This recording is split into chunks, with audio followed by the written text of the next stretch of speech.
It's a Friday, and I have many, many things to discuss as the world is changing at a quick and violent pace.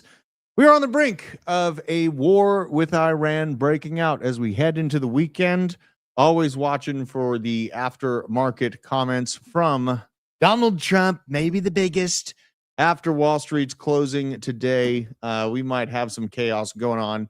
And, I might if I feel frisky, I've been kind of cockroaching in and out of trades this morning. I think I made like maybe a grand or something like that. Just making quick moves. Thinking about potentially dipping my greasy little fingers back into the charts as Bitcoin's writhing around. But good morning, everybody. It's Friday. The sun is shining. Probably where you're at. Where I'm at, it's very misty, kind of creepy looking, honestly. And I really think that you know the likelihood of people in crypto making money is all determined by their ability to buy low and sell high. As simple as that. So I am going to be talking about some altcoins, but it's a time frame of capital preservation for myself. It is a time frame where I'm more interested in cheaper Bitcoin and creating more tether actively in the trading realm and then using that to prepare for a massive buys as I see the market getting ready to trim back to the upside. Good morning, everyone. Good to see you, Sam. Crypto in my veins. Talking about some major tax law scam. I'll check it out in the X DMs. Appreciate you, man.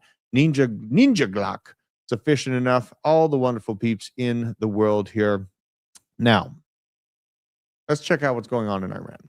Now, Iran is a situation that I have been talking about for the better part of it feels like 10 years.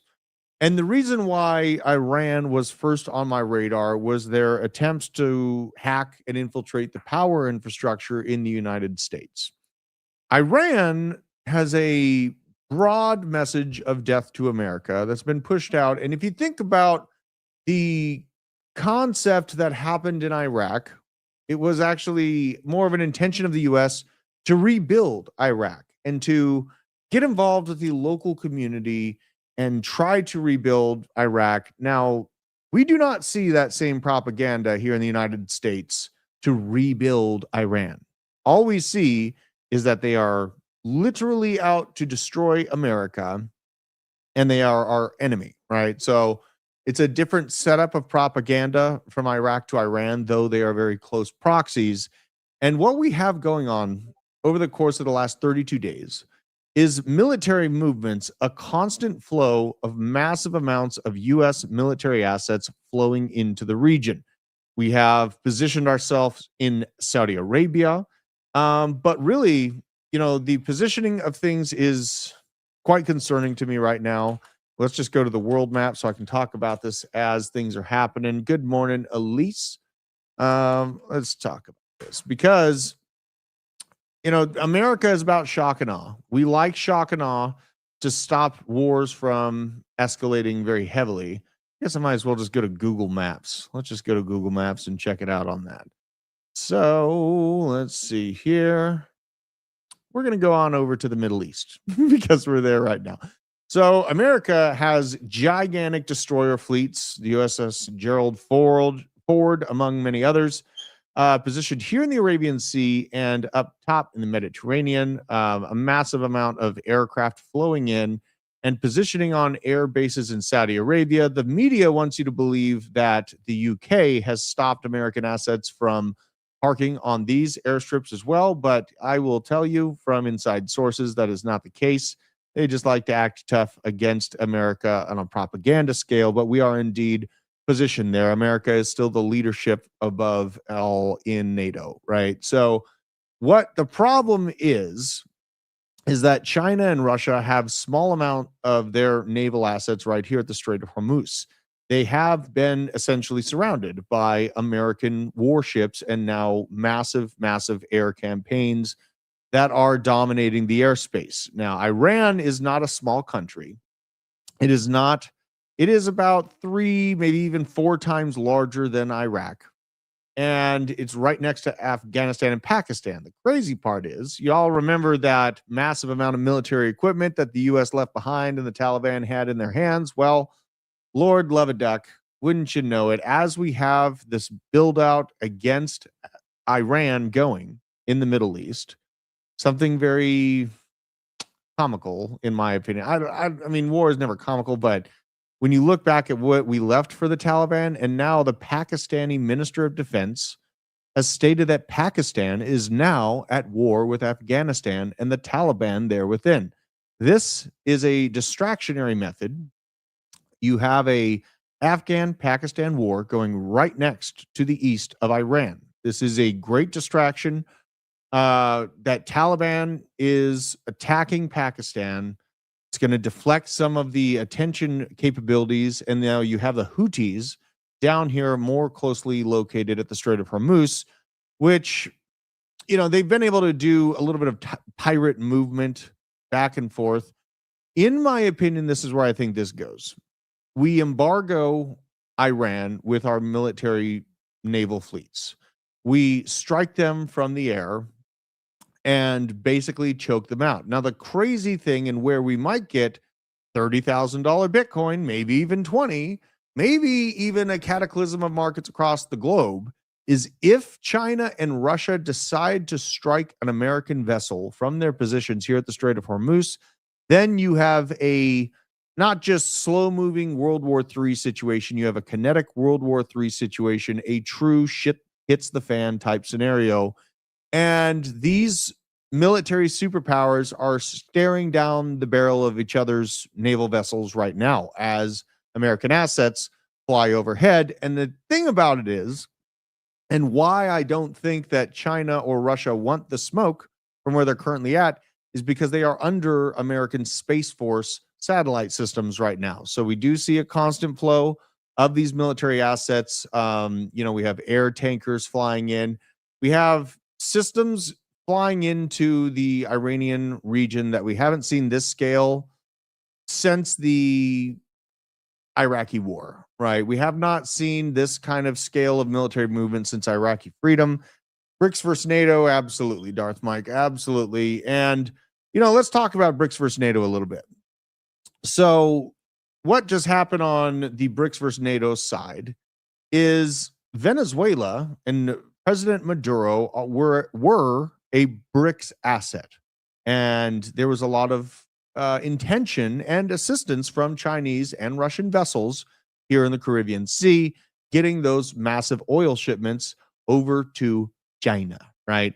They're taking resources out of the Western Hemisphere, the United States, Canada, and South America, and moving them to the Eastern Hemisphere. And now, under Monroe Doctrine 2.0, which I'm sure you've heard of, that is a major, major problem for the world reserve currency and the strongest military power the planet has ever seen, the United States. They don't like seeing those resources go out of our hemisphere.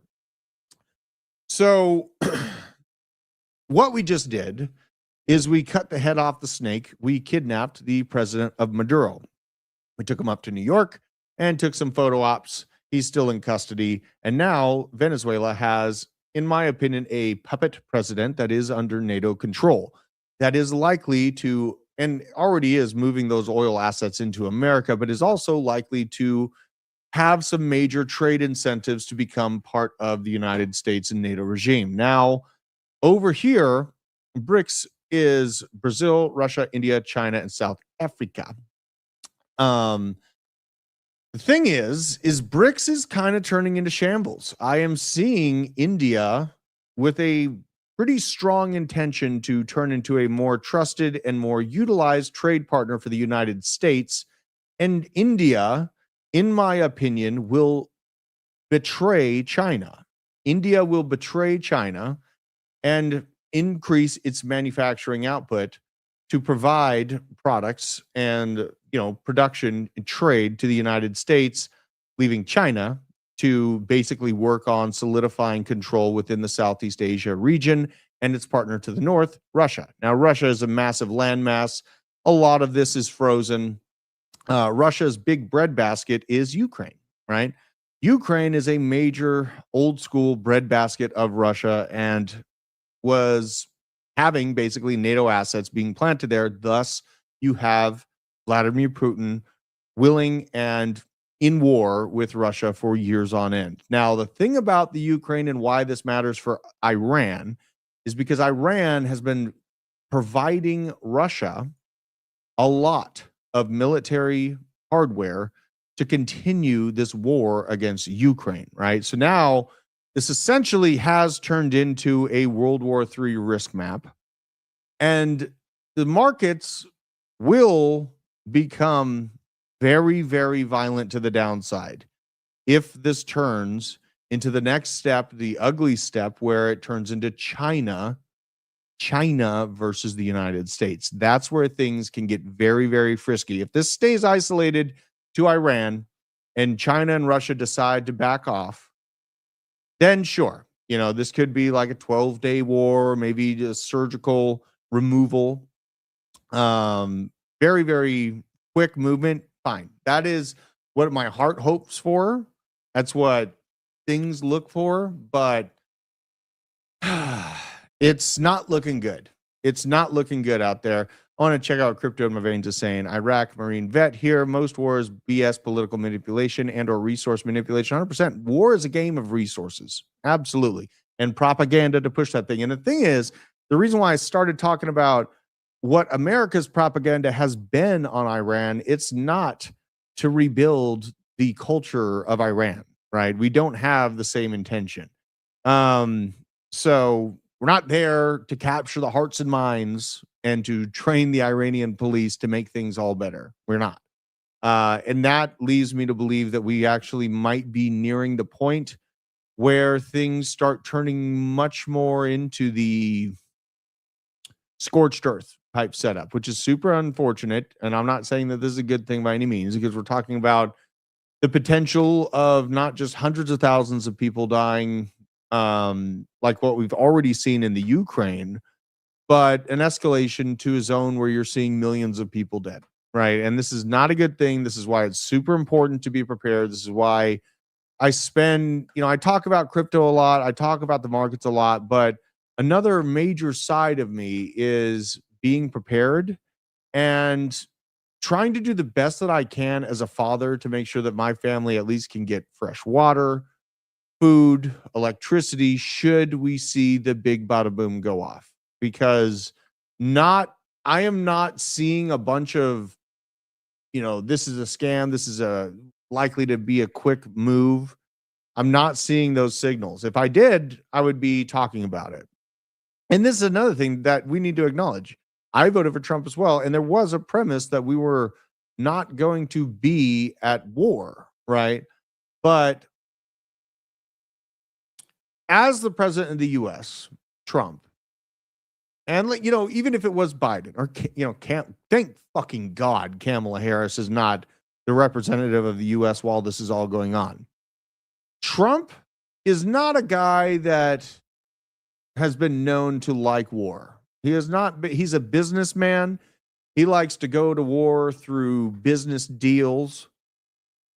But in my opinion, there is nothing Trump can do to stop World War III because nature abhors a void.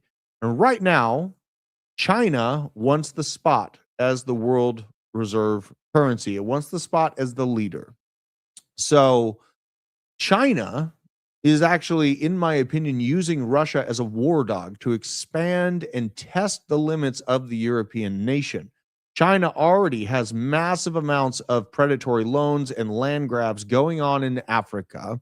And China has also been testing our sovereignty of our resources here in the Western Hemisphere around the United States. China, though they act, we just want peace and we're trying to be the broker of peace, there is no stopping this. And I want there to be a way to stop this, but we're at, the fourth turning for Ray Dalio is a good book, but there's also the concept of every 80 years, there is a make or break it war that America goes through.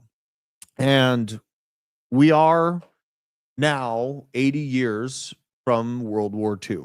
We are now coming to the point where the 250 year mark of America being in existence has just been met. Now, 250 years is often the amount of time that a world reserve currency and superpower militarily is able to exist before that changes and goes to new hands. It went from the Dutch to the United Kingdom, then to America after the American Revolution.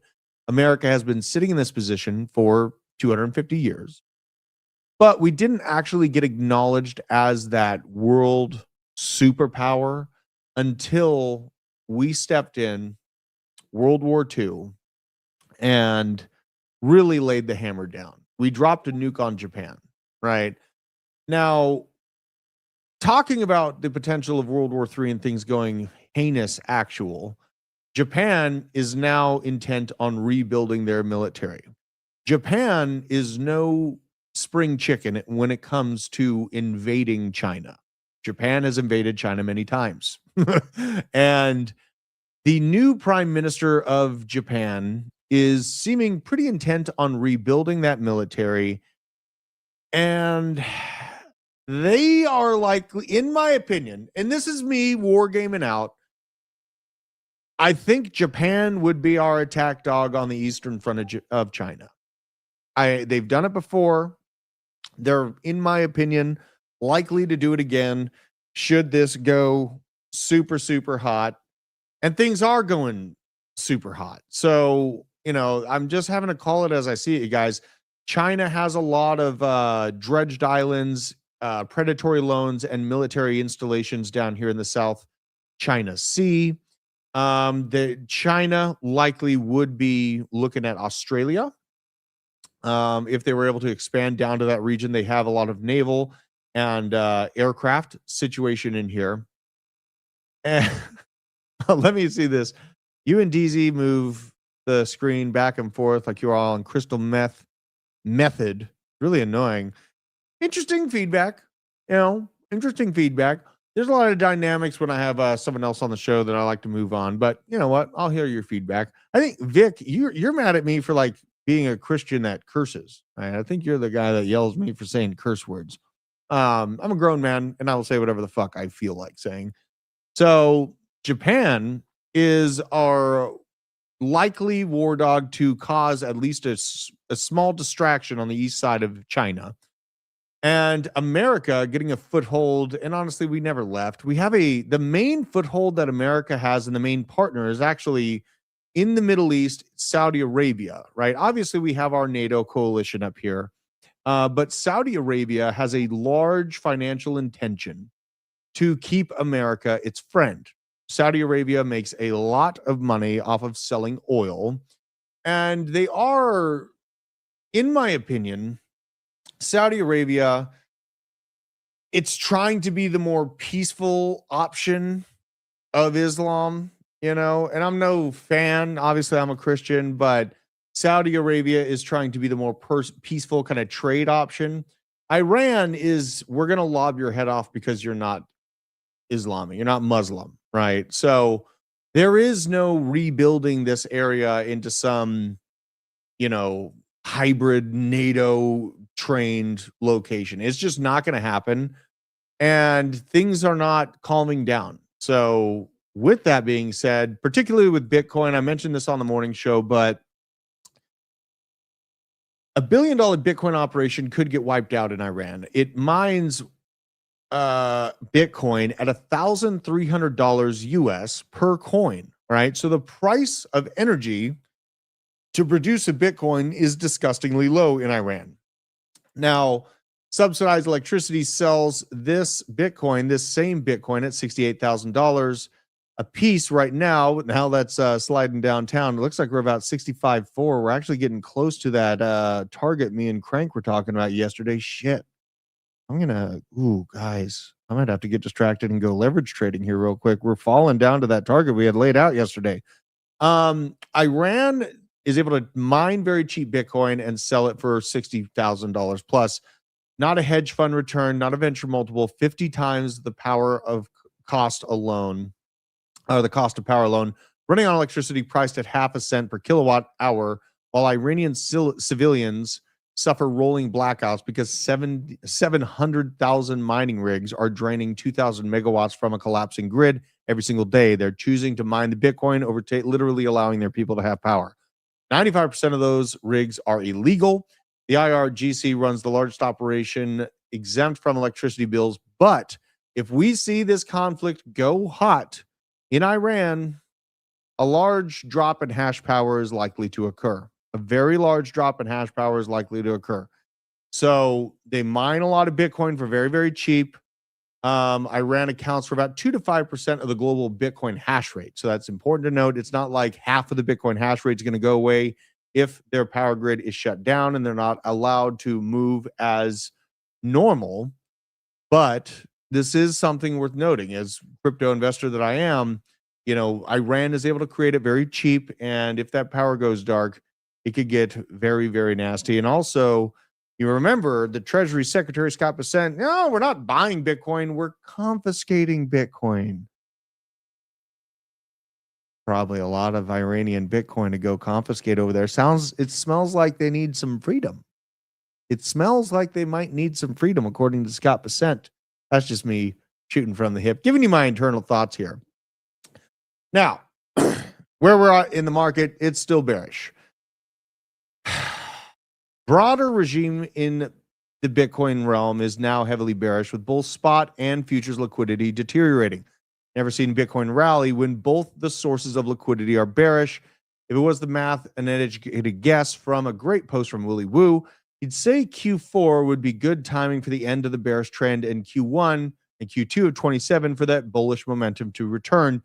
45K he's looking for 45K. I'm feeling like 54, we're going to be able to fight back, but that situation that I just ran through about what the world is actually doing right now from a military standpoint absolutely paints the potential for sub $50,000 Bitcoin. Bitcoin has only ever existed in secular global macro bull markets from 2009 to 26. But if the global macro breaks down, then 30K is a fallback level for support, 16K as the final line to maintain that Bitcoin bull trend. God, could you imagine getting a Bitcoin for $16,000? Holy shit. Now, got to ask you a serious question. 8-hour flight, free booze included. Where are we sitting? Okay. I need to know from you guys. We got some great options here. So we got the dude from Always Sunny in Philadelphia, Danny DeVito. Actually, I don't know if that's Danny DeVito, but I love that guy. He does a great job. We got the dude from what's that movie called? Oh, it's killing me that I can't remember. It's the dude. It's just your opinion, man. He's pretty chill. White Russians. He drinks White Russians, so you'd probably be peer pressured into White Russians if you're sitting in seat 2. Seat 3, Ron and fucking Eastbound in Town. The mullet. Big Lebowski. Thank you. Or you can sit, you have to sit in one, Shake. You can't not get on the airplane, right? You have to sit in one of these chairs. You got Al Bundy and that dude from Cheers. Shout out. Ron Burgundy and Captain Sparrow in seat 5. Seat 6, you could get some distance. I don't even know who this guy. I'm not even interested in that seat. Tony Stark and fucking Michael from The Office. That'd be a pretty fun seat. That would be a pretty fun seat. 8 looked pretty fun. Oh, man. He's no fun. He doesn't look like any fun.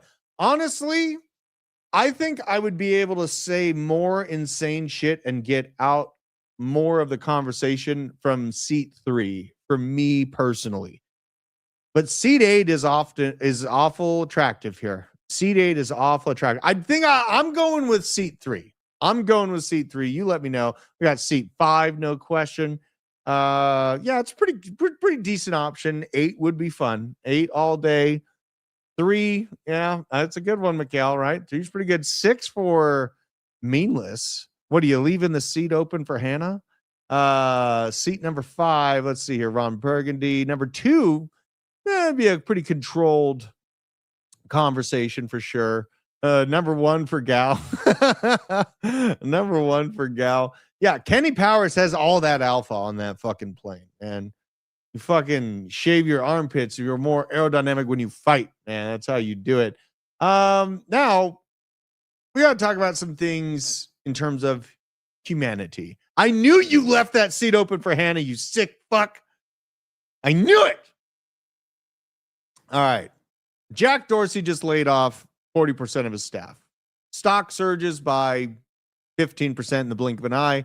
And now Wall Street is looking at Jack Dorsey's moves, and they are very, very happy about it. But Jack Dorsey was actually seen, filmed right after this move happened. He was actually filmed. Let's check out what Dorsey was up to. Oh, yes. It feels so good. Stock number go up. Oh, my shareholders are so happy right now. Yeah. Yes. Let's fire everybody to make the number go up. Right? Let's get rid of humans. Absolutely. We don't need humans involved with the economy. All we need is number go up. We don't need to arrest pedophiles. The Dow is hitting all-time highs. NASDAQ is hitting all-time highs. We don't need humans, right? We're going to automate everything. We're going to automate everything. It's going to be great. We don't need humans involved with this economy. And then right after this happens, and I know that was a little over the top, but honestly, I'm an over-the-top person. This is crazy. Chad Hurley. Hope everyone enjoys their last year of meaningful work. Checking bio, co-founder of YouTube just said this. Chad Hurley is a co-founder of YouTube. I am on YouTube right now. Please smash the like and share the stream out. Chad Hurley feels like it's the last year of meaningful employment. And now you look around tech companies and, you know, there's a balance to this because I see things like this at Meta. Maybe a 50% haircut ain't that bad. Let's check this out. Headed into the Meta offices in Menlo Park, and I am wearing head to toe Gucci and love this turtleneck and stirrup legging set, Rowan Rose pearl belt, my Kuwangmi basketball bag, which I designed myself. This is the first bag I have ever designed. I am W Trim heels. One of my best friends who also works at Meta brought me these flowers. I feel so honored to have such amazing coworkers. We also have this super fun vintage cross necklace. So much drama. Let's go to work. Let's go to work. So she's going to work at the Meta office in that outfit, right? I'm sure that lots of work is going to be done that day. Future of fashion is wild.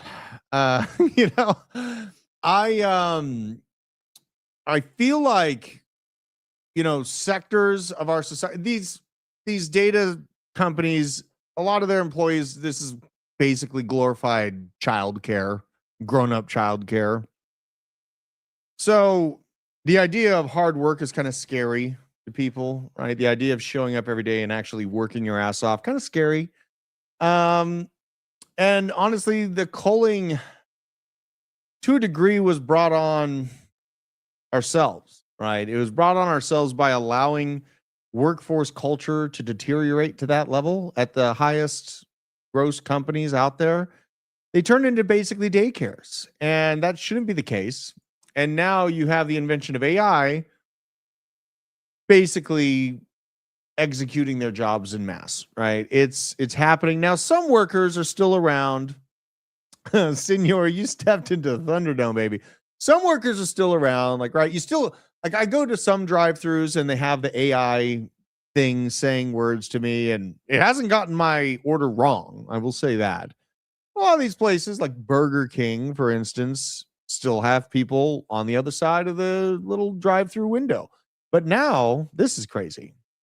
Burger King is launching an AI chatbot that's going to live in the employee headset to check if they say please and thank you to customers. Can you imagine how degrading it's going to feel to work at a Burger King for 12, 13 bucks an hour, whatever? You have people on the other end that are pissed off. They probably don't have the best thought process because they eat shit. all day, every day. They go to drive-throughs and they eat absolute poison. They treat you like garbage, and then you have an AI bot in your ear. You didn't say thank you.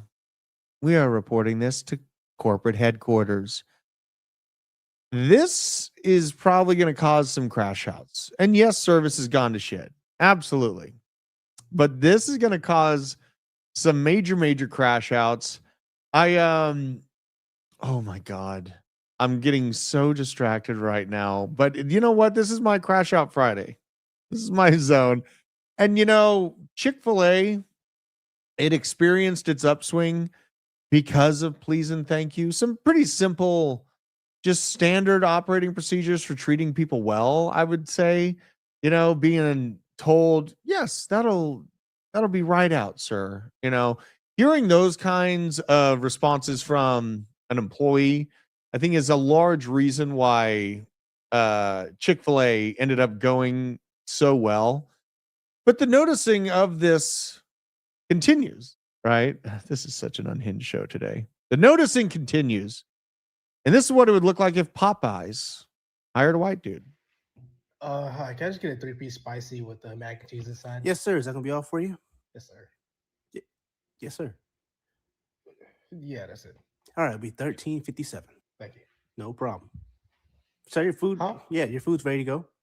It's ready. Yes, sir. Hot and fresh. Hot and fresh. Thank you. Can I can you buffalo sauce? Of course. Here you go. You're just gonna give it to me? You're not gonna charge me $2 or threaten to beat me up outside? No, of course not. All we do. Threatened to beat me up outside.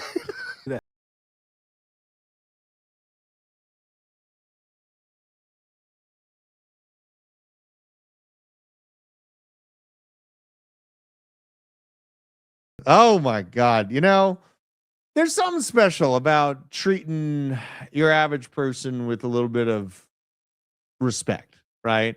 It makes people feel good. This is why, how I operate in the world is, I feel like a lot of subsects are suspect, but I have a smile on my face, hope and faith in my heart, and one in the chamber in case things are horrible, right? You can lead with a hope and an intention to treat your fellow man with some damn dignity. This world has fallen away from that. And the dignity being taken away from the average worker is something that I feel like I just cannot ignore. And me and Colin were talking about, a little kindness goes a long way in this world. Absolutely, Uncle Tommy. Now, me and Colin last night on Vet Show, The Red Pill, great show, by the way. Great show. Now, 65.4 is about what I was looking for the price to fall down to, brother, from that short call at 69.3. So the Bitcoin chart, looking at it right now, I'm not going to be surprised if Bitcoin defends itself. We'll get to the Bitcoin chart here in a minute, but I'm glad you asked. Now, the most likely sectors to be disrupted by AI are something I feel like we need to talk about. BMW is now rolling out humanoid robots to begin the production line of a German plant. Now, just to be fair, and thinking about this from both sides of the equation, the idea of rolling out things like this, these robots in aggregate at mass scale, are something that's not easily done, right? Not easily done. But where do you get the raw materials and the manufacturing capacity to do so? Now, Colin had a great take on this. You don't necessarily need to create a brand new production line. What you need to do is shift existing production lines into production of these AI robots. And the first and foremost industry that is likely to do so is the auto industry. Ford, GM, like what we see here with BMW, right? There is a lot of logic behind seeing these major auto producers shifting towards, instead of making brand new vehicles, because brand new vehicles are now very expensive and they're not really moving very well off of the lots. They're not moving. You know what is moving in the car market? Used vehicles within the last 5 years. Over the last, now new vehicles are insanely reliable and they're lasting very, very long time, right? So the values are holding, the operation of these vehicles are holding, and people aren't horribly interested in brand new cars in aggregate. We're also sitting in a motion of stagflation here in the United States, where your average person doesn't have a pot to piss in, so they're not out there looking for $100,000 Sequoia. They're not out there looking for it. And me, like personally, I was happy to get a 2020 TRD, no problem. That thing runs amazing. It's got a better engine than the new ones, and it looks cooler. It sounds meaner, and I like it more, right? So I actually just went through this. I went and looked at the new Sequoias. It's a V6 with a turbo, and yeah, they got some new lines in it, but honestly, the 2020 looks meaner, it looks stouter, and I chose the 2020.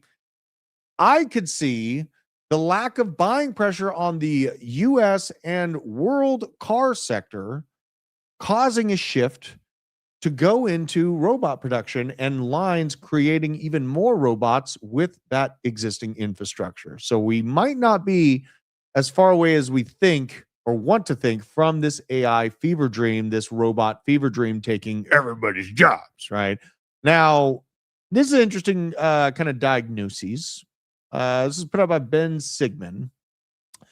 And there's a lot of conversation about which industries are going to be disrupted first and foremost. Now, the first one listed on this by 2028, coders, AI writing and testing all codes, deploying and maintaining all systems. But already, I will let it be known that Midjourney absolutely gutted graphic designers. CapCut absolutely gutting editors, right?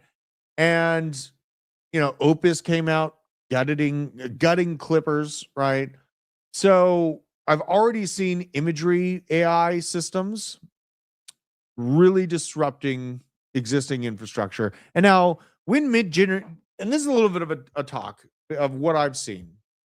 So when Midjourney came out, it scared the shit out of graphic designing industry, and they really didn't want to believe that it was going to be used to replace them, right? And what happened was, over time, the imagery manipulation capabilities of AI made it so that essentially, being a graphic designer, trying to make it up in the economy as a graphic designer is up against a lot. And I'm sorry that it happened. I'm not in control of technology. I'm just calling it as I saw it. Now, 6 months later, you had ChatGPT come out, and now it's coming down the pike with Claude and all this vibe coding mass upswing. Coders are on the front line of being disrupted. Now, right behind it, according to this write-up, would be teachers.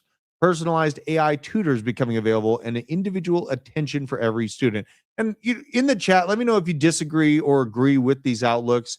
I'm going to read through them and kind of think about it myself as well.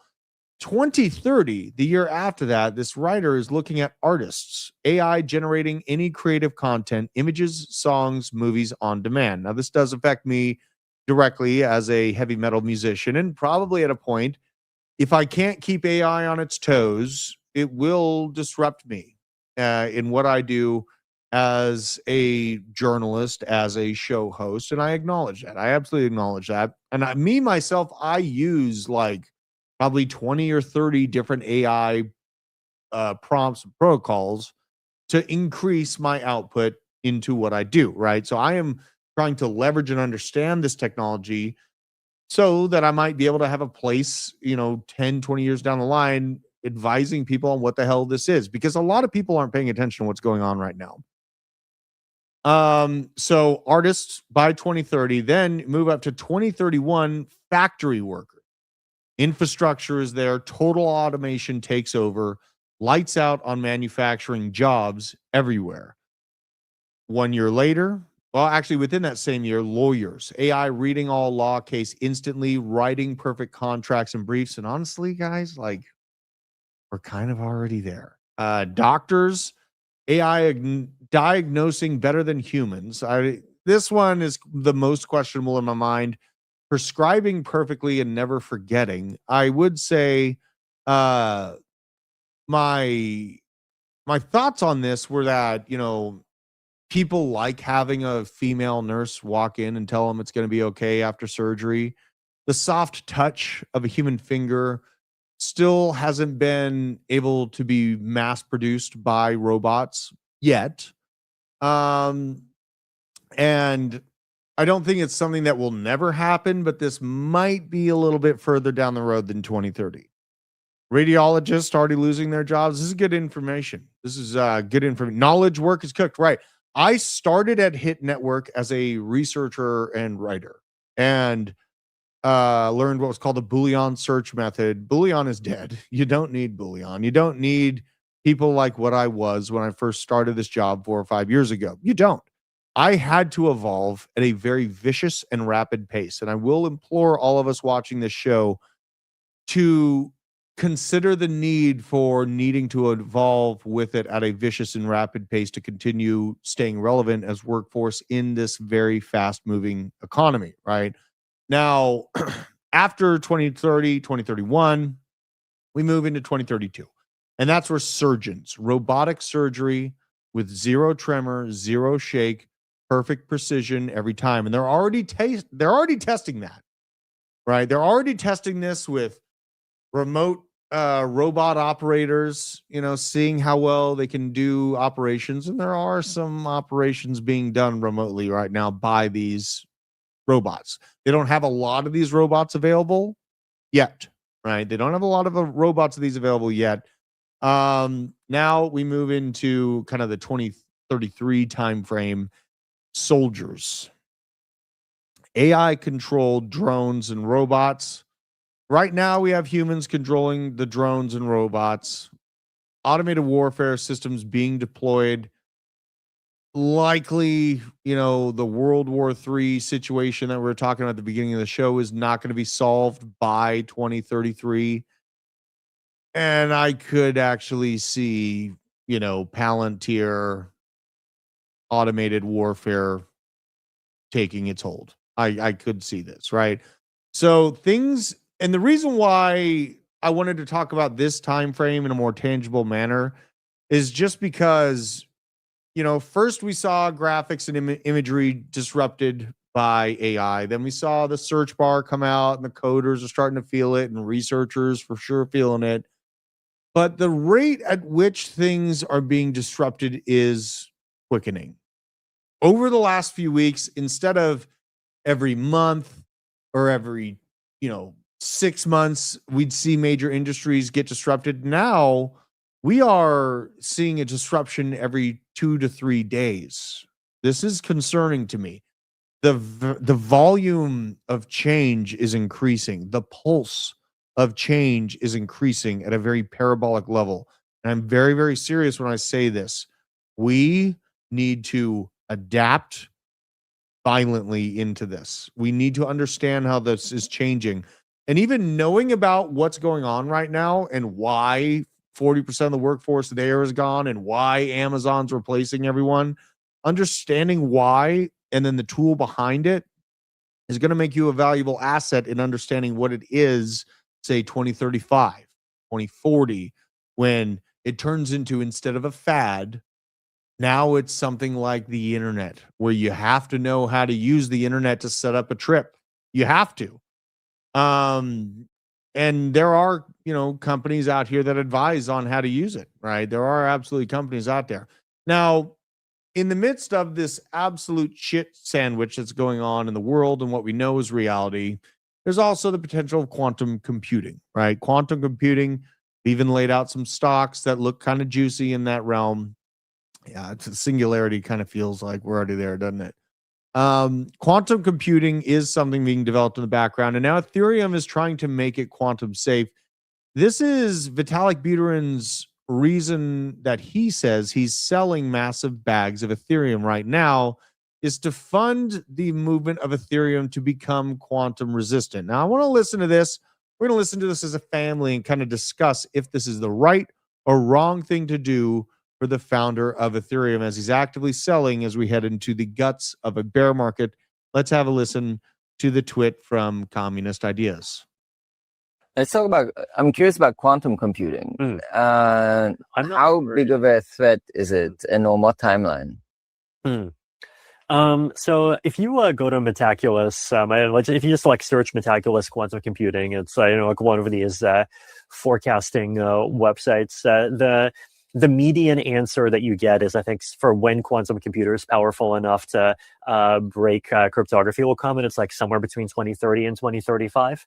And like this is one of those things, right, where there's like people who are wrong in both directions, right? Because there's a lot of grift in the quantum space, right? There's a lot of people who are like, we have a quantum computer, and then actually it's like something called a quantum adiabatic computer, which is technically quantum, but it like basically can't really do anything that interesting that classical computers can do. Like it definitely can't break cryptography. And so but at the same time, there's like real and serious improvements that keep happening to the space. And so like the question when someone asks about quantum computers, the question you ask is like, what is the biggest number that you factor using Shor's algorithm, right? And like as long as the answer keeps not getting above 35, then it's like not super interesting. But at the same time, it's like there are slowly steps that are being taken. So it's important. In terms of like whether or not we'll be able to adapt to it, I think we will. Like I know, like Justin Drake has been working on like quantum resistant aggregation friendly signatures. I mean, Starks are quantum resistant. Like there's a huge amount of progress happening on quantum resisting everything. So I'm actually very optimistic that Ethereum will be able to cover it. Very, very interesting. So quantum computing, if it's not advanced on the good side, and the bad side, the actors that want to hack American infrastructure, China, the actors that want to shut down the power grid and let Americans eat each other alive, China, if they're able to outpace us in this advancement, not just from a financial sector, but from a military sector as well, some seriously bad shit can happen. And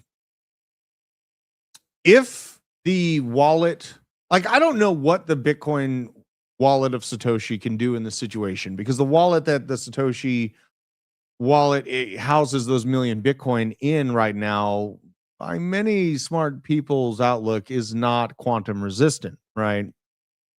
And if he moves any of that, the market is going to absolutely crash out. Ethereum trying to move to the quantum resistance, I don't think it's a bad thing. Well, what I'm kind of concerned about is the timeline of accomplishing this is out to 2029. Things seem to be moving a little bit quicker than that. And, you know, the look on this guy, maybe he is an alien from the future, True Blue. Maybe he is an alien from the future. Caspa being quantum resistant, you know, that's kind of a good thing to keep in mind as we look at this situation. But we need to take quantum resistant crypto projects very, very seriously. And now testing them against quantum attacks, I don't know if you can really do that in earnest right now, but at least looking at the potential of old school projects being massively disrupted by quantum computing being instituted is something that I think is very valuable for me as my own investing thesis evolves, as the world evolves. And I do take the situation very, very seriously. Now, something kind of cool that I saw is this. This is kind of crazy. This is kind of a crazy story. So scientists confirm biblical earthquake that shook the earth during Jesus' crucifixion. Looks like they've confirmed the earthquake talked about in the Bible that happened during the Jesus execution. The Gospel of Matthew says the earth shook moments. God damn, look at this. Oh my gosh. What is all of this? What in the world did I just stumble upon, Daily Mail? The earth shook moments after Jesus cried out before dying on the cross, and researchers in 2012 reported evidence that could support the verse. A team of geologists examined sediment layers near the Dead Sea, about 25 miles from where many scholars believe the crucifixion took place, and their analysis revealed signs of at least 2 significant earthquakes affecting the region. Disturbances in the sediment pointed towards a major earthquake around 31 BC and a smaller seismic event sometime between 26 and 36 AD. Researchers noted that the period aligns with the years Pontius Pilate served as a procurator of Judea, the time frame in which the Gospel of Matthew describes the earthquake following Jesus' death. And now that all of the atheists see this news, they're driving around like this guy. They can't stand it. And you know, the way that my heart is able to deal with this satanic move to take humans out of the equation, this satanic move to look at AI as the decider for humanity's fate, it's the only thing that keeps me grounded in this world. And I know there's many people that may disagree, and I'm not here to be your preacher and to push you into the box or anything like that. But if you're on the outside looking in, keep your ears open. Keep your ears open. He works in mysterious ways. And, you know, I've had a very interesting kind of metamorphosis through life. You know, when I was a kid, I grew up in a very interesting situation. So my brother had 2 heart transplants when we were growing up. And the first heart transplant was right after he was born. You know, the first heart transplant was right after he was born. And the second one happened later on in his life. His immune system started to reject his heart that had been transplanted into him. And by then, he wasn't a great candidate for a new heart, a third heart, or I mean, I guess his original one, it'd be his 4th heart by then. So he didn't qualify in for another heart transplant. And I lived under this fear that my brother was going to be dead every single day that I woke up. And when I look back at how I grew up, it numbed me but it numbed me to the fear of death. But it also made me appreciate the amount of time that I have with people in my life, because it made me truly realize that our tomorrow is not even just not a guarantee. It's almost something that a lot of people don't get and vanish in the blink of an eye. And so when I was growing up, it was a weird situation, but after my brother passed away when I was 19 and he was 17 and he had a heart attack, right? But me and my brother understood that death in his cloak was over his shoulder the whole time. And we decided to live life like there was no tomorrow. And that means that, you know, I wasn't the best kid. I have a lot of crazy stories that, you know, would you definitely think that I was lying if I told you. And after that, it made me fall to my knees in anger against a God, if there was one. At the time, I didn't think that there was a God, and I was pissed. If there was a God, I wanted to fight him.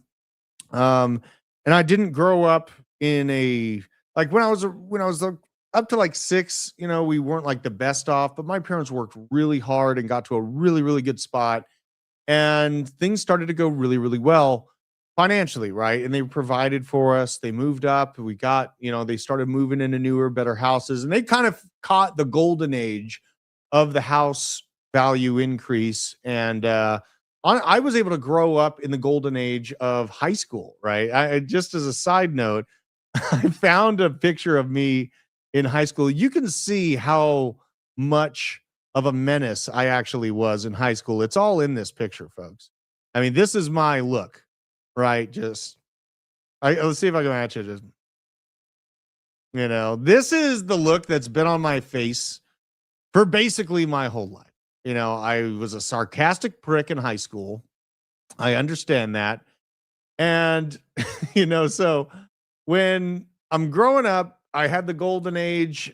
We didn't know what the word transvestite was not even something that we ever hid. You know, we never heard it. We didn't know what gender confusion was.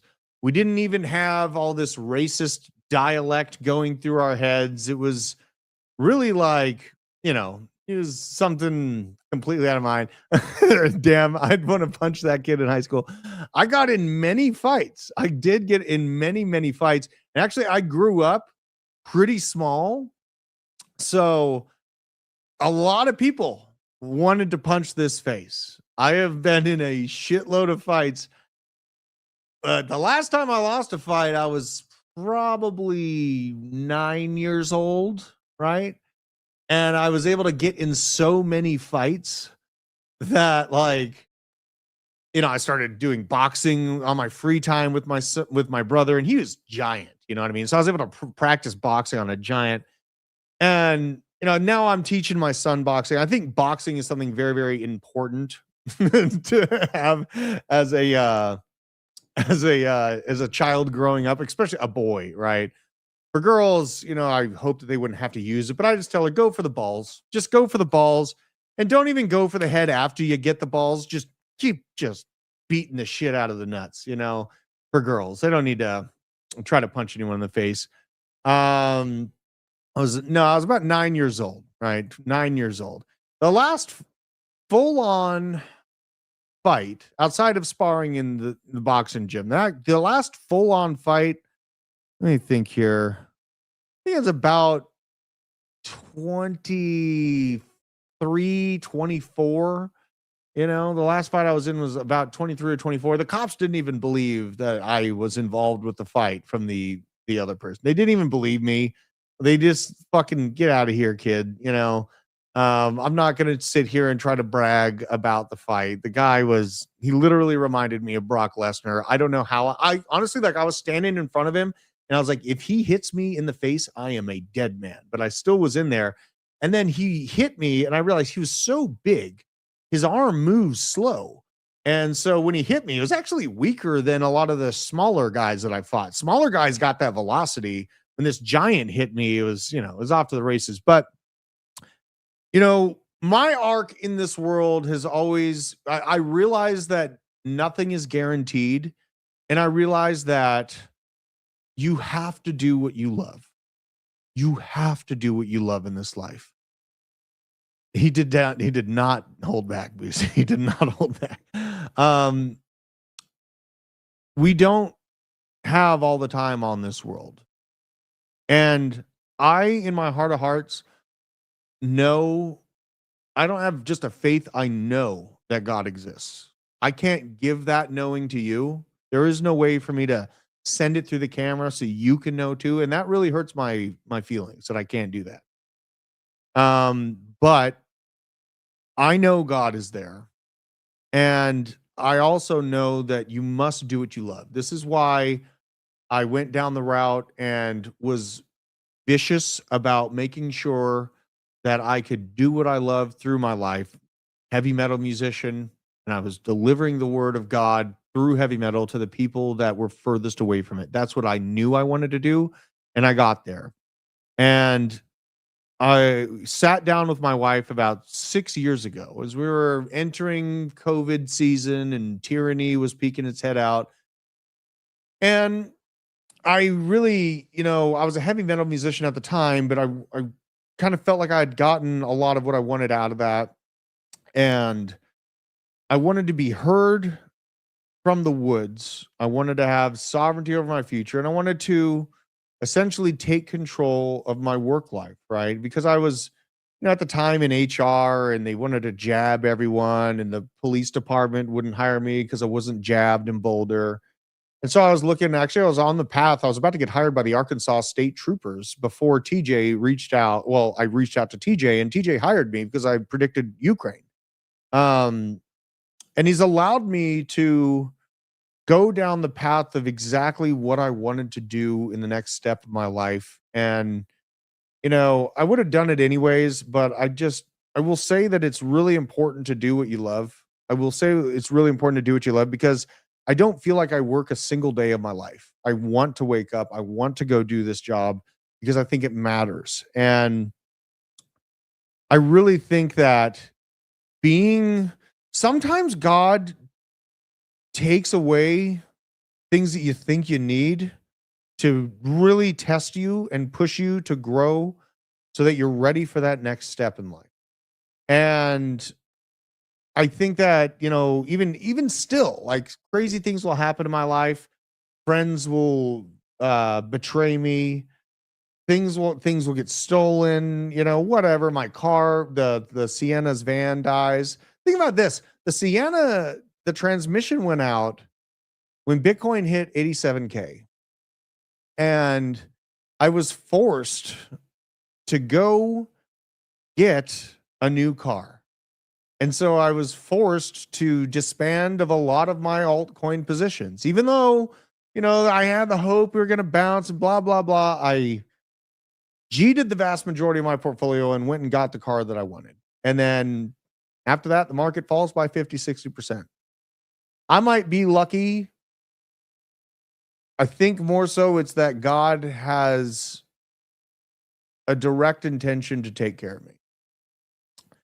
And when we have bad things happen to us, in the moment, you'd be like, gosh, the world's coming down on me. My hair is on fire. My face burns.